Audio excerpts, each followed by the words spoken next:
What's up guys, my name is Smay, and in this video I'm going to be talking about questions that you guys should ask if you're a first-time homebuyer or first-time investor. Stay tuned and I'm sure you guys will get a whole bunch of knowledge, and if you guys appreciate this video, appreciate that I take the time to film, edit, and post this video for you guys, make sure to click subscribe, click that like button. The first thing, if you guys are a first-time home buyer or a first-time investor looking to invest in real estate or purchase your first home, the first thing I recommend that you guys get as a licensed real estate agent here in Philly. I recommend that you guys find a real estate agent that you guys are comfortable working with, that is experienced and knowledgeable and willing to help you and solve problems for you, with you, no matter what. I think as a real estate agent, to take the bias out of it, even if I wasn't a licensed agent, and let's say 10, 20 years from now, I don't sell homes anymore, and I just keep my license, or I'm not licensed anymore, I will still be investing in real estate.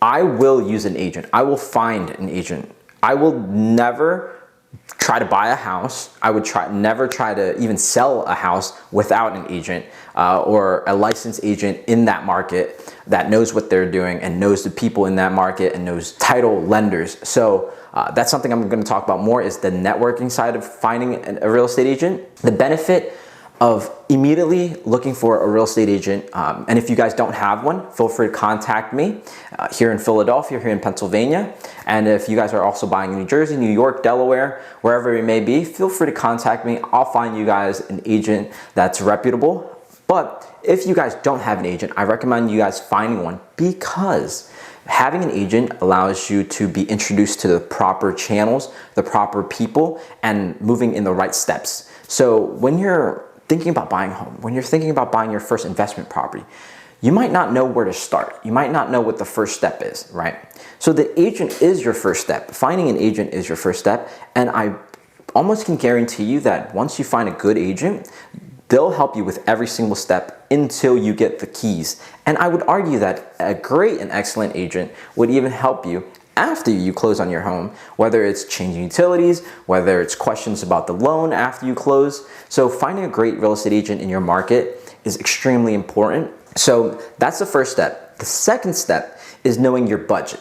Asking yourself, how much of a property can I afford now that I have a real estate agent? Let's find out what my budget is. And a good real estate agent, from step number one, will be able to recommend you a good lender that they've either used or their company or team has used often. And so you can go to a bank for step number two. You can go to a loan officer, a bank, any lender, credit union even.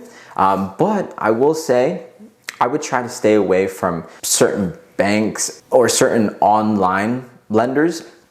I'm not going to name anyone specific, but I will say local lenders, local loan officers will be your best bet in certain markets, most markets, because they're localized, they live in that market, they work in that market. You can either ask your real estate agent or, look it up even. Look up great loan officers in your area. Once you find a loan officer, whether it's recommended by your agent or you found one yourself, even if it's your bank, you can ask them, put in an application for a loan, a home mortgage loan. So what you'll be able to get is either a pre-qualification letter or a pre-approval letter. Taking this, you'll be able to make offers on property when you find one. You'll be able to know your budget by making a loan application and getting a pre-approval from the lender. So with this pre-approval, you may also get your total mortgage estimates, meaning you'll be able to see how much of a home that you should be able to afford, and also what your interest rates should be around, how much closing costs you should be looking to pay. And so you'll be able to build out a budget and seeing what your maximum purchase price should be, whether it's $300,000, $400,000, $500,000, $600,000, $1 million. If you have credit issues or down payment issues or any types of questions, you'll be able to hash it out with the lenders. They'll be able to help you. Loan officers want to help you get the loan. So they want to make sure that if you need help with your credit, if you need help with down payment, take advantage of having someone that wants to help you, and you don't have to pay them.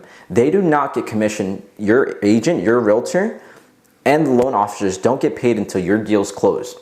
And if someone's charging you before you move into a property or before you close that deal, if someone's charging you, it's a red flag. And from there, let's say your budget, your maximum purchase price is $500,000, but you want to stay under 400,000 because in terms of monthly mortgage, that's what you're comfortable with. So make sure you know what you're comfortable with, not just what your maximum purchase price is. Now you're ready to start looking for homes, start making offers on homes. So these steps are the most crucial steps if you're a first-time home buyer or a first-time investor. And then moving after you know your budget. Now make sure you guys know what your wants and needs are. So if you're a first-time home buyer, know what you want aside from what you need.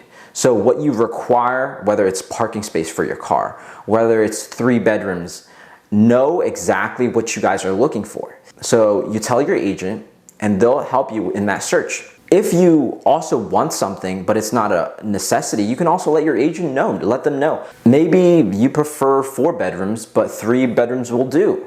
Or you'll prefer a property over 2,000 square feet, but 1,500 will do. So make sure you have a clear conversation with your realtor about what your wants and needs are based off of your budget as well. And this will help your agent so much.